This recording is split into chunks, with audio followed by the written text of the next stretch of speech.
Hi,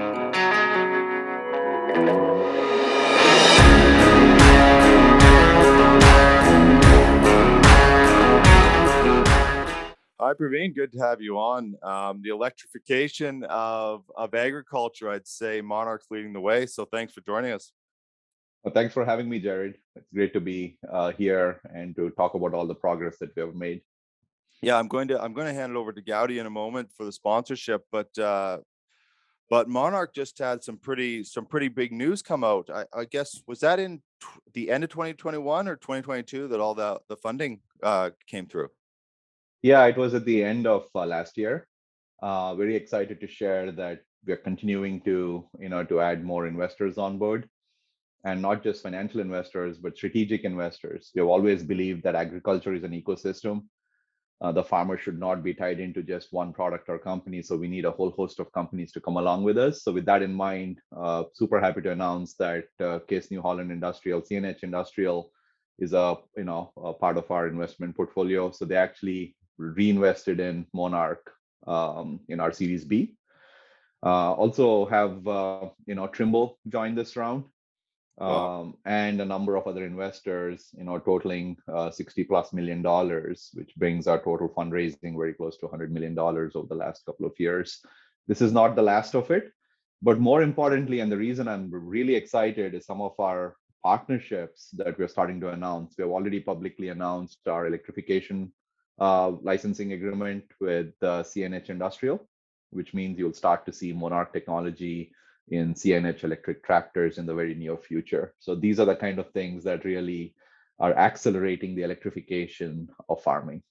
Wow, it's I've got quite the list. I've got quite the list of questions, Praveen. So we're going to cover it all. Before we do it, Gowdy, handing over to you. We've got a list of sponsors we got to give a shout out that are helping us put this show on. Yes, we do.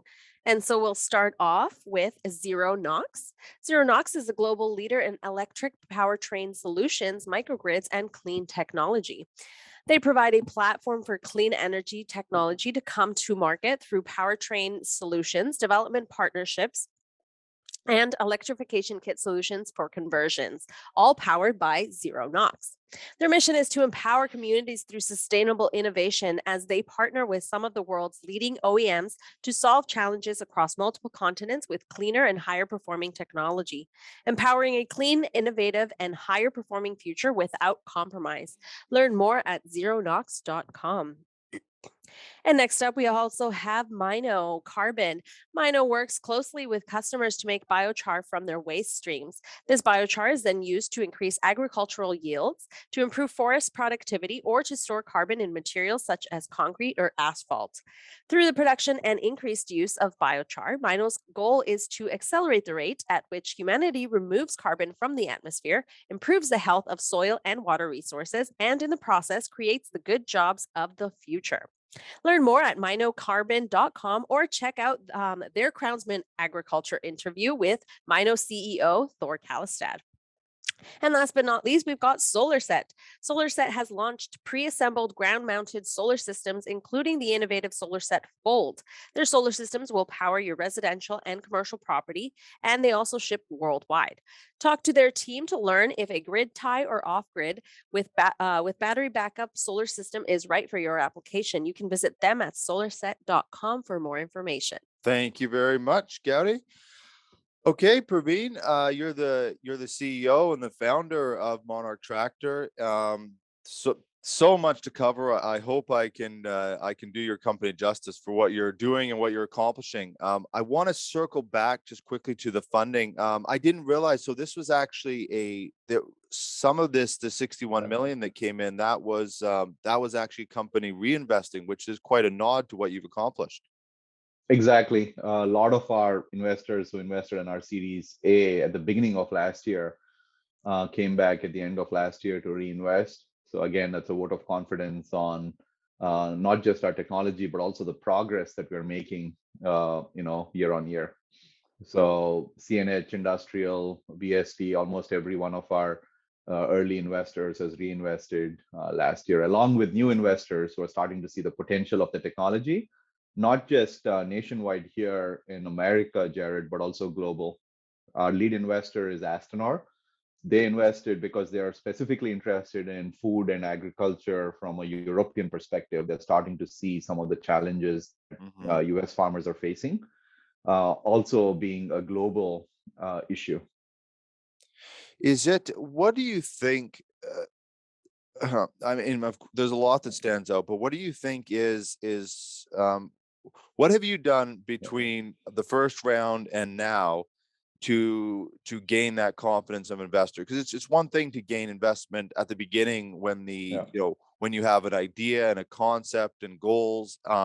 It's another thing that round B Yeah. is that's a huge nod to a company. So what are those landmarks that you hit that you really think instilled that confidence?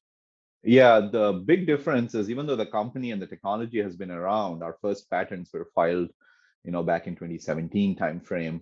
The technology was developed in the 2015 to 2017 timeframe, and the Monarch as an entity was in stealth mode until 2019.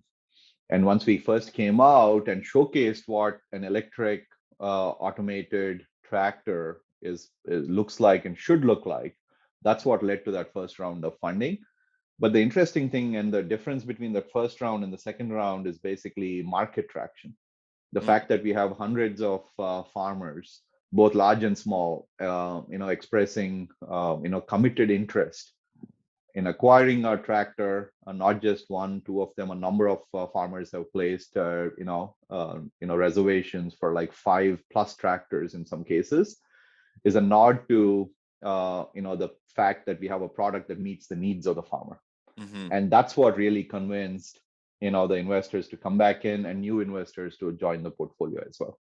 Let's talk about the tractor itself for a little bit then, because meeting the needs of the tractor, the model you developed is arguably, I think, the highest demand Right. tractor on the market. Is that right? Correct. Yeah. So our focus right from day one has been very much about let's start off with fruits and vegetables, what is referred to commonly here in the US as the specialty market.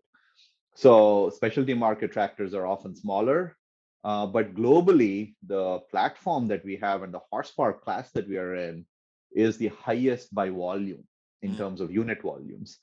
So, we are looking at like millions of these tractors that are produced and deployed worldwide. And our vision always was to start with addressing the needs of the fruits and vegetables farmers in the US, but then have a platform that is scalable globally.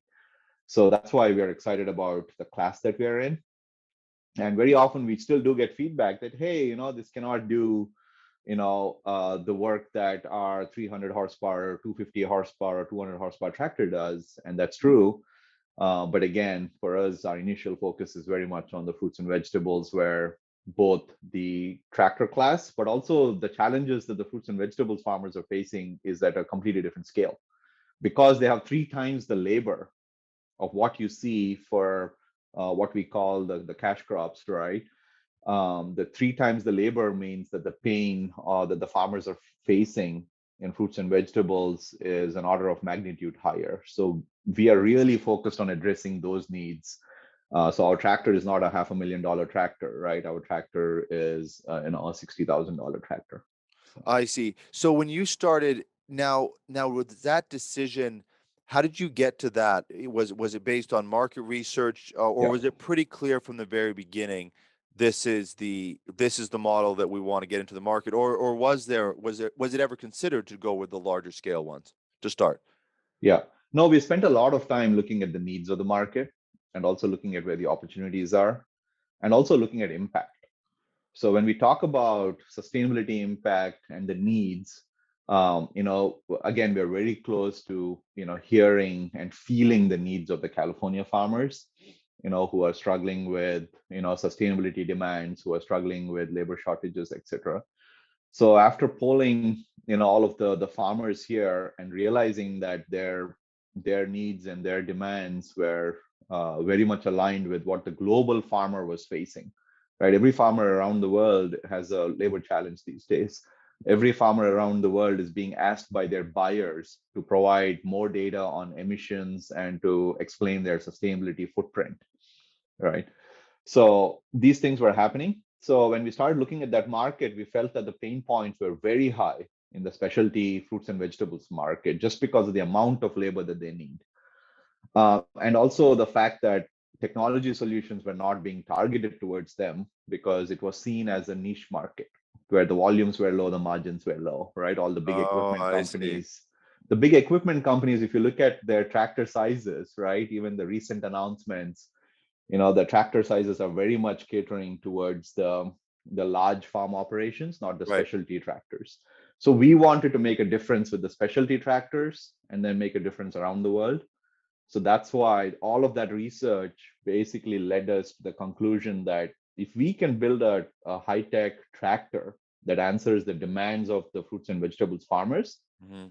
and if that class is the most commonly used tractor platform in the world, we can really increase the volumes of the tractor side, and then bring the cost down and make high tech available to the farmers, right, at a much lower cost, just because of the volumes that we can produce this in.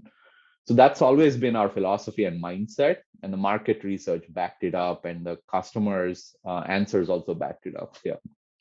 That the digital transformation side of it, can we talk a Yeah. little bit about the capabilities? Like I go on, even on your website, Hmm. going onto your homepage, Yeah. I'm seeing the tractor being used in different applications. Hopefully we can bring some of that up. Yeah. So what all, I mean, it's not just doing an operation, but it's also collecting data, and it's electric, and it's Right. all these things. Can you sort of give the scope of what this unit actually is capable of? Yeah.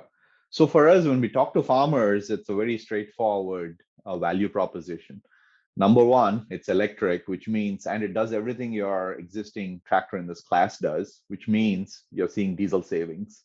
Number two, we can elevate your tractor driver. We can take him off the seat and have him manage 6 to 8 tractors, right? We are using technology to make it easy for the tractor driver to manage a fleet, not using technology to say you should hire a more skilled person. So Hmm. that results in, Wow. in labor efficiency and savings, right? So your tractor driver now, can do more and can do other jobs on the farm and watch a fleet of 6 to 8 tractors. So those two things result in tremendous savings. But also the fact that our tractor and we have sensors that enable the driver optional feature set means that while our tractor is doing operations, we can also provide real-time alerts and longer-term efficiency recommendations back to the farmer. It's a logical unit to do that, right? Because the tractor is the one that goes down that row a number of times. You don't have to pay for an additional drone run Right. or an airplane data collection or satellite data collection. The tractor is already there doing the work. So those are the three components, Jared, when we talk to our farmers.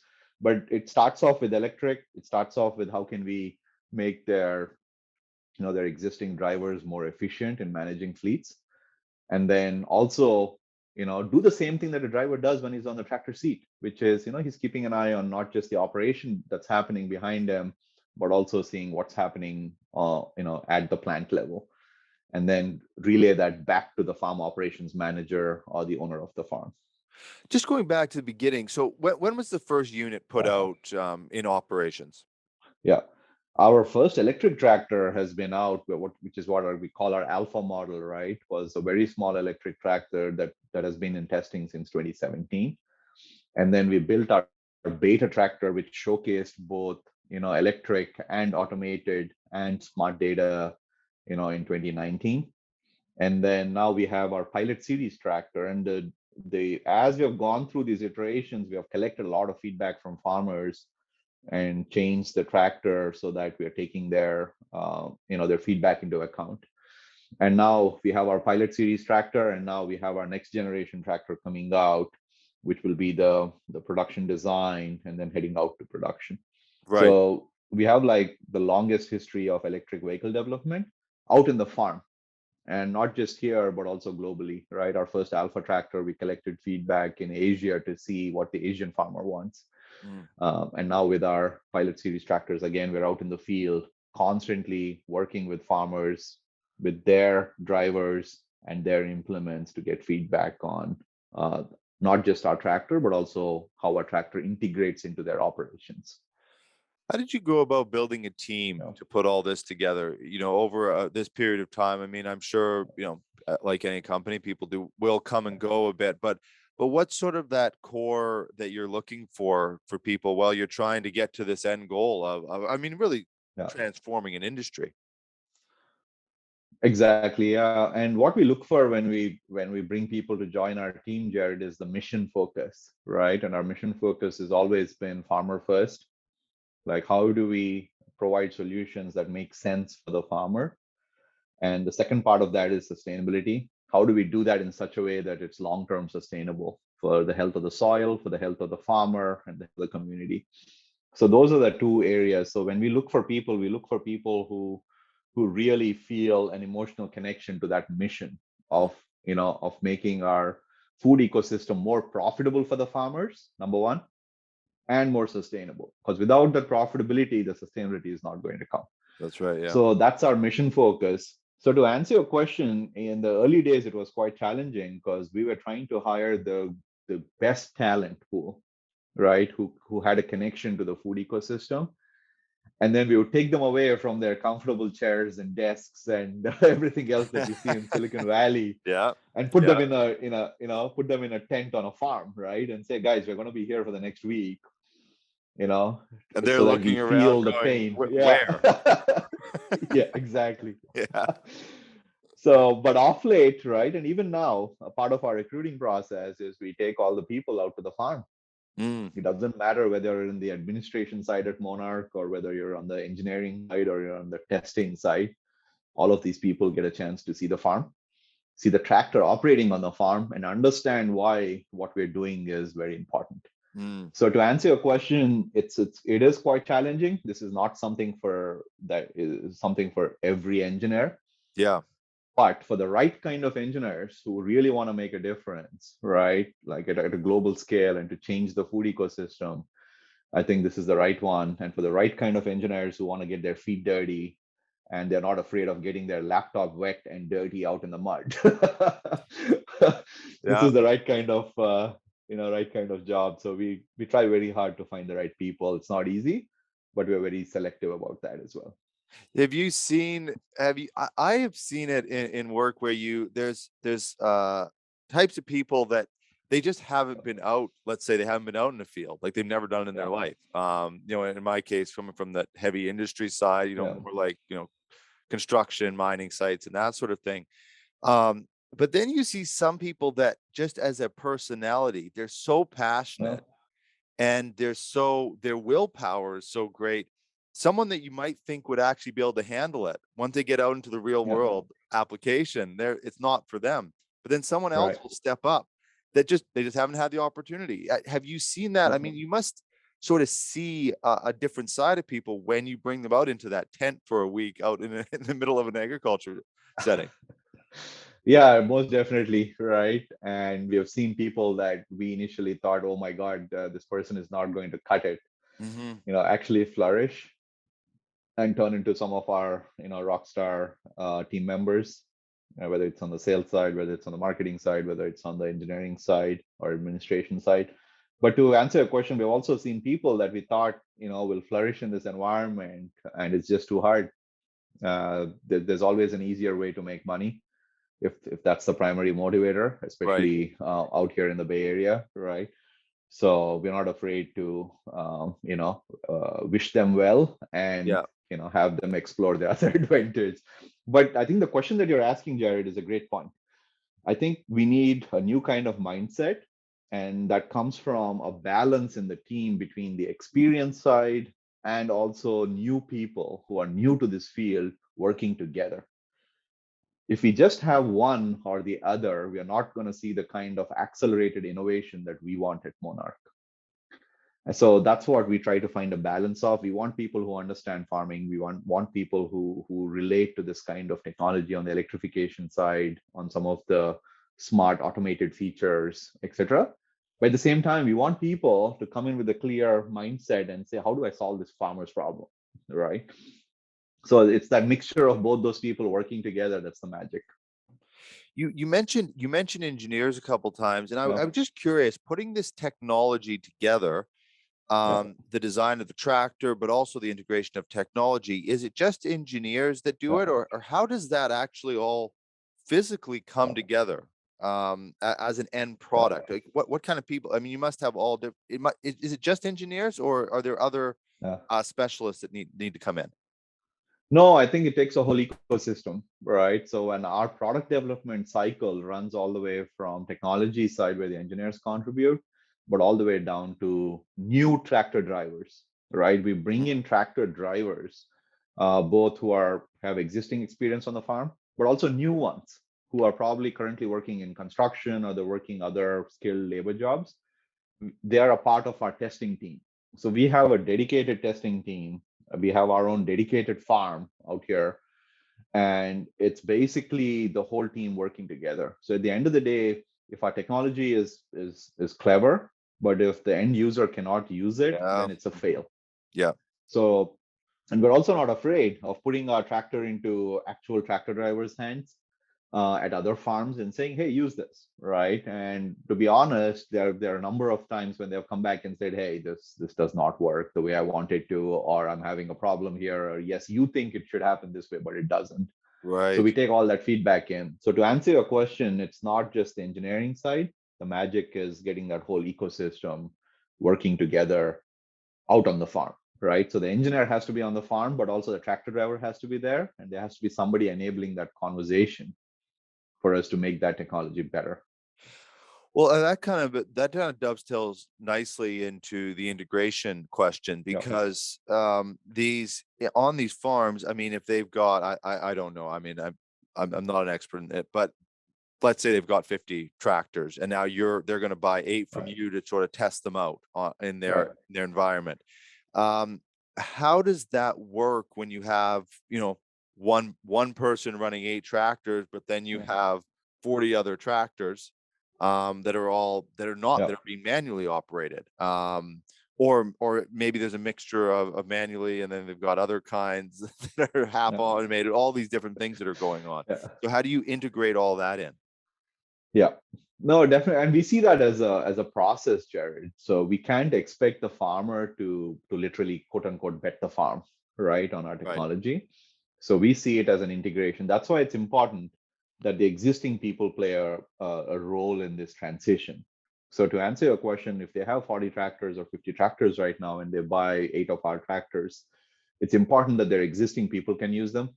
They can run existing operations the way they have done it and Mm, just integrate our equipment into existing operations without fundamental changes, right? A number of our competitors, when they make these unique robots, they're like, "Oh, don't worry, now it's as a service, and one of our personnel will be on the field with you and testing all of these things." And now you're asking for operational changes from the farmer's standpoint. right. We are trying to avoid that, and we're saying, "Hey, remove 1 or 2 of your tractors, plug our tractors in, and let's do the operation the same way with your people, with your implements." And as you get confidence, we do expect them to transition more and more of their tractors Right. over to Monarch tractors. So that's our philosophy. And it's going to take 3 or 4 years for the farm to transition 50, 70, 80, 90% of their tractors over. Yeah. I don't want to let what you Yeah. just said just sort of slip past, because there is a lot of that model going on. We've Yeah. had people on the show on talking about that model, where it's sort of that Yeah. service model, and it's sort of a restructuring of operations. Yeah. You probably, I mean, you would have had the option to go that way. Yeah. And I'm sure it was a discussion in your team. What was why did you choose this route as opposed to going that sort of service, Yeah. not rental? I forget Yeah. what's the term they use for that when they do the Oh, technical. it's commonly farming as a service or robots Yeah, as a service, yeah, right? So for us also, don't get me wrong, at some point people will be able to, rent our tractor, use our tractor as a service model eventually, and that will be a component of oh, what okay, Monarch offers. But we were very clear that we had to set a high bar. The high bar is the tractor is a key component of farm operations today around the world. And we need to give the farmer the confidence that our tractor can basically replace their existing diesel tractor that requires a lot of skilled driver hours on it. hmm So if the bar is that, then we have to like kind of come out with a product that meets the cost requirements, the operations requirements, and the people requirements, right? So we set that high bar for ourselves. And that was the reason why we said if we don't succeed on that, as a service allows us to skirt a few of those things, right? If we do it as a service, I don't need to worry about if the existing labor can actually operate our tractor or not. Right. We'll Right. have our people doing it, right? Yes, it lowers the bar. But from a tech standpoint and from an adoption standpoint, that's also not great. And especially when it comes to peak times, everybody wants the tractor. And if you're as a service, how do we scale it? How do we get utilization up, right? We're going to be limited on that side. So from a product perspective, we have set a very high bar for ourselves, saying that we should be able to convince a farmer that they should replace their existing diesel tractor with our tractor. Mm-hmm. Apples to apples there. Right. And then, if we can meet that target, then we have something of value here. Right. So that's how we looked at it, Jared, to be honest. And like I said, as a service is not a bad thing, right? It has its place. It was just not a path that we wanted to chase down. We wanted a higher bar. Well, there must be a huge market potential for also smaller operators as well. I mean, have you got a lot of interest from people that just have one or two tractors? I would think that'd be, I mean, especially like in areas like California and that Yeah. there must be a demand for that as well, isn't there? Yes, there's been a lot of interest from the smaller farm operations, the smaller farmers as well, who just have one or two tractors.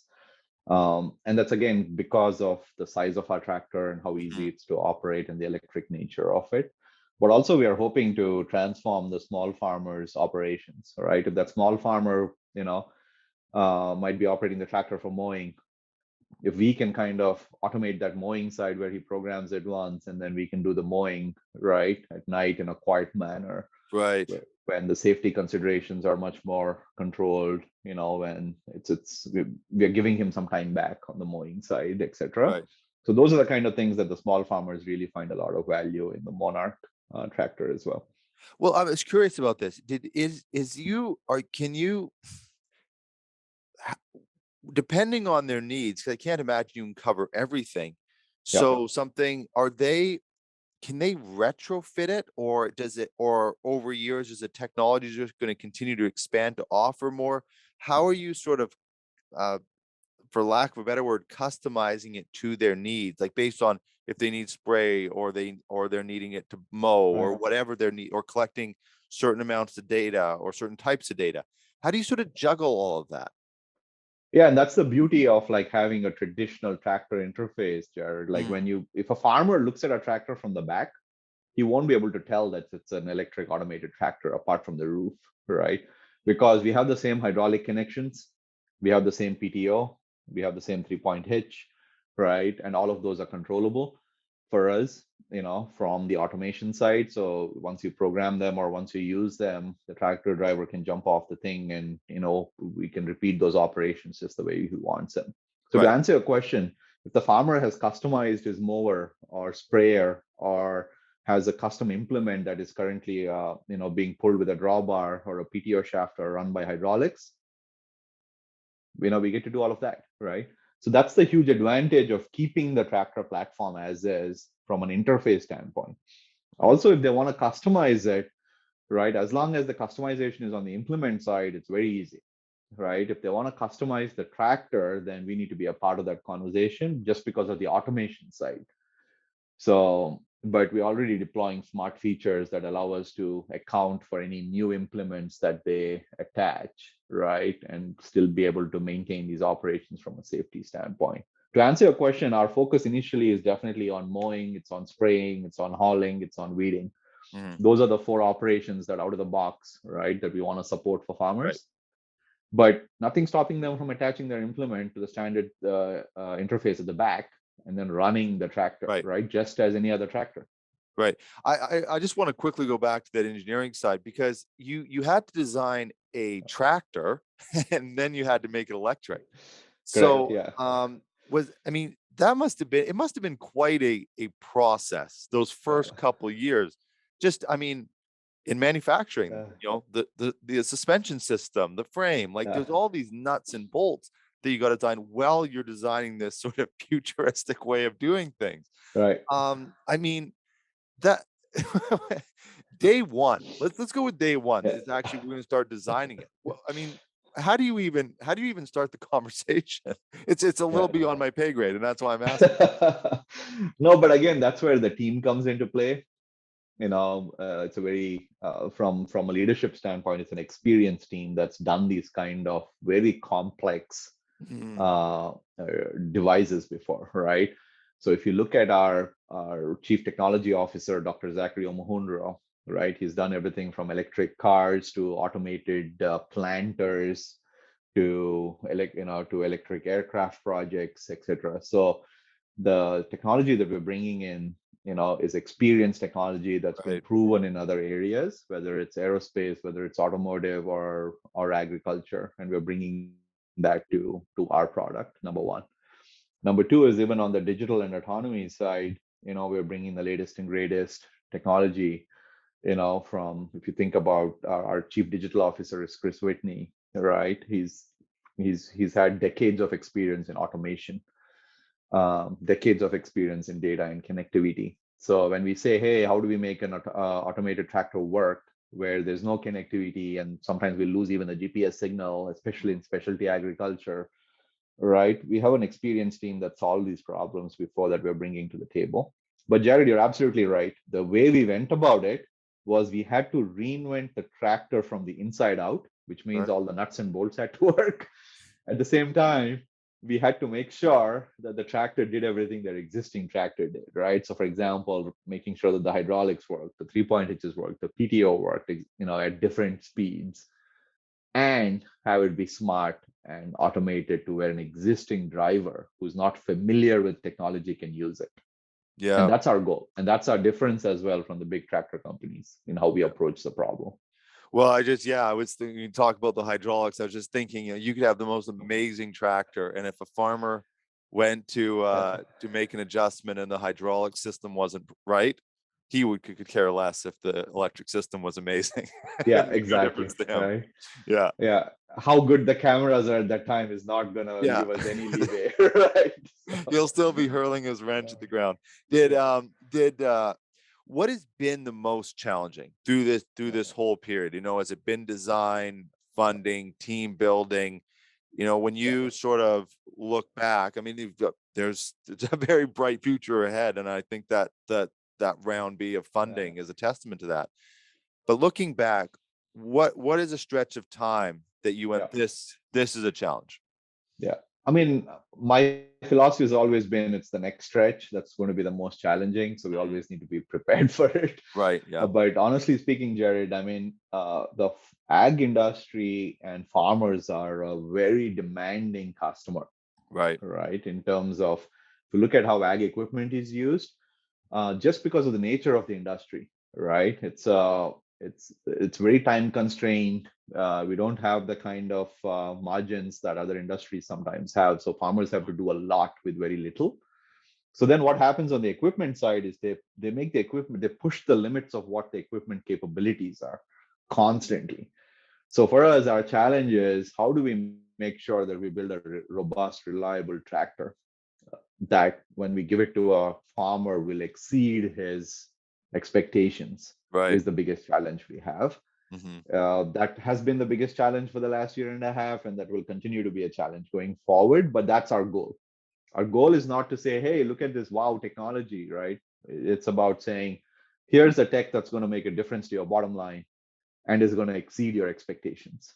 So that's a high bar when it comes to farmers.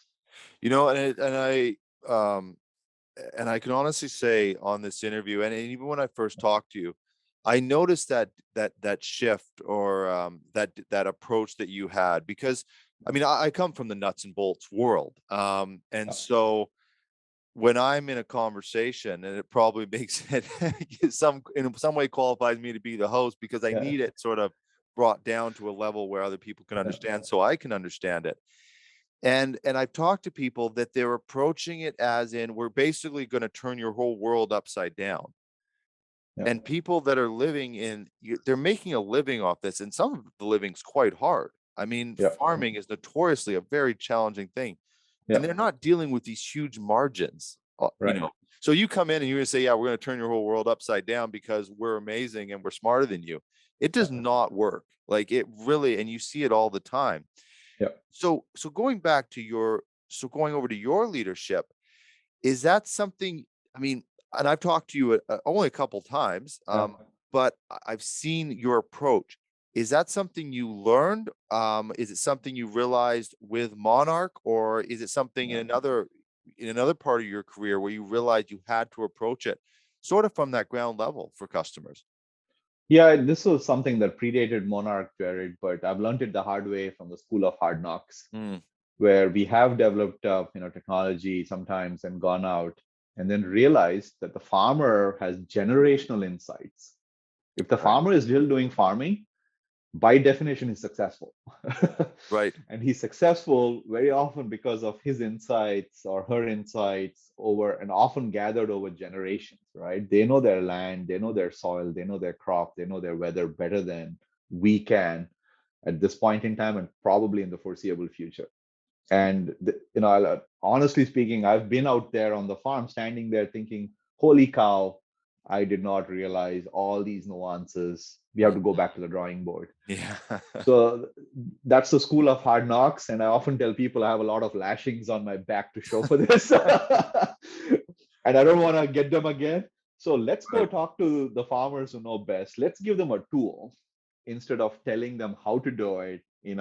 Give them a tool that they can use any way they want to.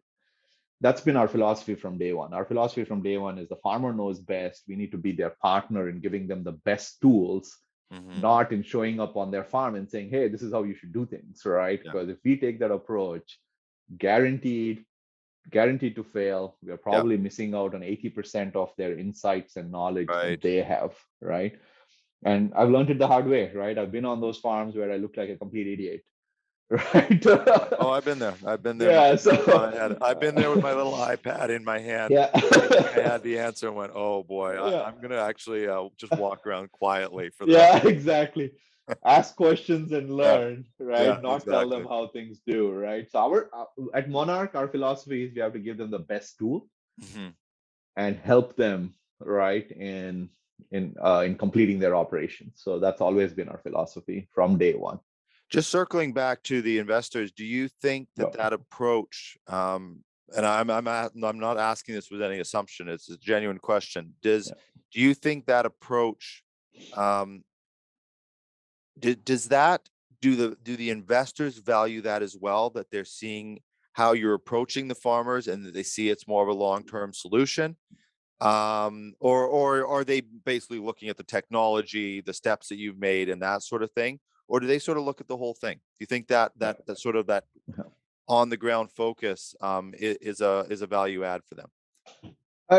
Definitely both components. They want to make sure that our technology is innovative and robust and is something that we have an advantage on because they're investing into our company. They want to Right. make sure that it's not a technology that somebody else can develop in years, right? Mhm. Um, so we feel like we do have a technology that's of value there. So the investors want to get some confidence on that side, Jared. But also they want to make sure these days investors are quite savvy, especially investors investing in food and ag, Right. because they have also gone through a number of historical investments where they understand the challenges of succeeding in farming. So Right. they want to talk to the farmer. They're like, Monarch, your team is great, your technology is great. We want to talk to the farmer and hear what their Mhm. perspective on your technology is. So they look at both those things. Is the technology of value? Do we have a differentiator? What do the farmers think about your technology? And is there real value for the farmer? So they want all of our investors have done that. They've talked to our farm partners directly and gotten that feedback and that confidence before they did the investment. But also, honestly, there's been a lot of investors who've said, we know farming is hard. Getting ag tech to be successful is very hard. So this is not our field to play in, and that's okay Right. with us too. Yeah, you want So not people, I mean, you everybody. want people that believe in what you're Yeah, doing and that really understand the process yeah, of it as well. You don't want blind belief because it is going to be a long yeah. process. Exactly, right? We want people who to join us who believe in our team, who believe in our product, and who understand that this is a hard problem. Yeah, And very often, especially tech investors, just like any other investor, they're looking at where they can put their money in and what their rate of return is in the shortest period of time. right. So Yeah, those are not our investors. So I'm very proud of the kind of investors we have. These are all investors with a long-term perspective, and they believe in the fact that our product can change farming for farmers around the world. And without that, you know, we don't have them join Monarch. yeah. What just before we wrap up the interview, you sort of touched on it Yeah, earlier, but what's sort of the next from your perspective? And of course, yeah, you've talked a lot about listening to farmers and on the ground. But from what your perspective right now, where do you see what's the next couple years, next few yeah. years? What are your goals and targets and landmarks you need to hit? Yeah, for us, it's about now, fulfilling the faith that a lot of farmers have put in us, Mhm. by putting their reservations in. So we need to put tractors in their hands, allow their people to use it. So that's what the next 2 years is going to look like, and start doing that, and also supporting the farmers. I'm under no illusion, and nobody on our team is under any illusion that new technology is going to be challenging to deploy. So we're spending a lot of time on how do we support our early adopter farmers to the best ability possible, so that they don't feel the brunt of tech. Very often, Right. Jared, in the past, ag tech has been about parachuting solutions, right? It's basically, they just drop a solution off onto the field, tell farmers how amazing it is, and then that's that, right? And that's the reason why we have not seen these things we have not seen big changes. Right. What we want to do is we want to be there out on the farm with them. If something happens to our tractor, we want to support them through that whole process and make sure that their operations are not impacted. So our next 2 years is about putting our tractors into farmers' hands and supporting them as and when they have challenges, right? And we Mm. don't expect a smooth rollout, Yeah. right? We expect to work with farmers through it. So that's our philosophy. So It's that's a okay. big ask. That's what we're prepping for. Yeah. It's no, it's very exciting, and I really enjoy just and I right from when I first talked to you, as I mentioned earlier, I saw that there was a genuine approach to try to develop this in a way that yeah, it's not parachuting in, Yeah, it's actually trying to integrate based on their needs, but bring a new yeah, technology. And you're transforming an industry, yeah, but transform it with the farmers, yeah, not sort of in spite of them. And it's it's really great to see. yeah, Um, we've got a lot of agriculture out here in BC, Vancouver, where I'm based. So, we're trying to do a lot of part twos. Hopefully, you'll come back on within the next year or so. And hopefully you'll have some units out on the ground in BC, and we can yeah. maybe we can do some on-site stuff. It'd be great to see to actually be standing beside the tractor doing one of these interviews. Happy to do that, Jared. And also, if any of your listeners are up for the challenge of what we're trying to do, whether you want to join the team or test out our technology, do reach out to us on monarchtractor.com. Hmm. Check us out, support our efforts. Farmers need everybody to kind of join the movement for us Yeah, to start changing the food ecosystem. and we'll put plenty of links Yeah, so that people can go. We'll put a link directly to your contact page as well, just so that people can sort of directly reach out, and even on your LinkedIn profile and things like that. yeah, So everybody will be able to reach out directly. So yeah, thank you. Thank you very much, Praveen, for coming on the show. It's yeah, it's very exciting. I know this is this is we're sort of in. I feel like you're joining us at the end of the beginning of your yeah. story. So it'll be Yeah. very exciting to watch you. Yeah, no, this is just the beginning, and thanks a lot for your support and having me on here. Thank you, Praveen. Okay, Gowdy. Yes. No, I need actually. My family has a little bit of land. I could get a tractor. I feel like at the end of every episode where there's a tractor, a excavator, anything, you want Yeah. I it. need one of I need like the Rogan warehouse that I hear that he has, or like the Jay Leno with just the and But I Yeah. think I'll have to do a few more interviews before I get that. Okay, Gowdy, give a shout out to where people can like, follow, subscribe, and we will wrap up this episode of Crownsmen Ag. Absolutely. Don't forget to subscribe to our YouTube channel, as there's so many episodes coming on there. And follow on Facebook, LinkedIn. We definitely focus a lot more on LinkedIn. So if you want to contact us, LinkedIn is the best way to go. You can also email us, info@crownsmen.com, to, be part of the show or suggest someone that you think should be part of the show or a guest on the show. Again, info@crownsmen.com. Okay. Thank you. Thank you very much, Monarch Tractor and Praveen Penmetsa. Sorry. My goodness. Thank you for joining the show. It's going to be a great story to follow. So keep following us, everybody. Keep suggesting guests. We love doing the show, and we love featuring companies like Monarch who are really transforming industries. So thank you very much. See you on the next episode of Crownsmen Ag.